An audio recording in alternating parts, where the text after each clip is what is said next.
Good morning বন্ধুরা। এখন ঘড়িতে বাজে সকাল 9টা। বাইরে হালকা রোদও উঠে গেছে। ভাবলাম কিছু জামা কাপড় আছে, কেচে নিই।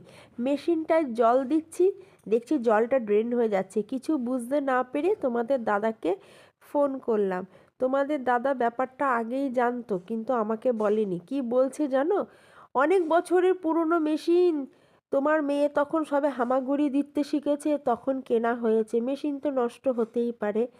আমি কিছু না বলে আমাদের চেনা জানা এক দাদা আছেন, মানে তাকে ফোন করে বললাম।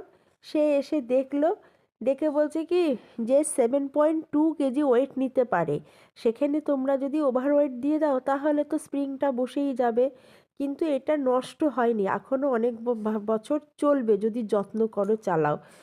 এবার উনি ঠিকঠাক করে দিয়ে মেশিন রানিং করে দিয়ে তার সার্ভিস চার্জ 300 টাকা নিয়ে গেলেন। তোমাদের দাদা কি বলছে জানো? চেনা দাদা, উনি 300 টাকা নিতেই পারেন না, ওখান থেকেও তুমি টাকা নিয়েছো, কেমন লাগে বলো তো?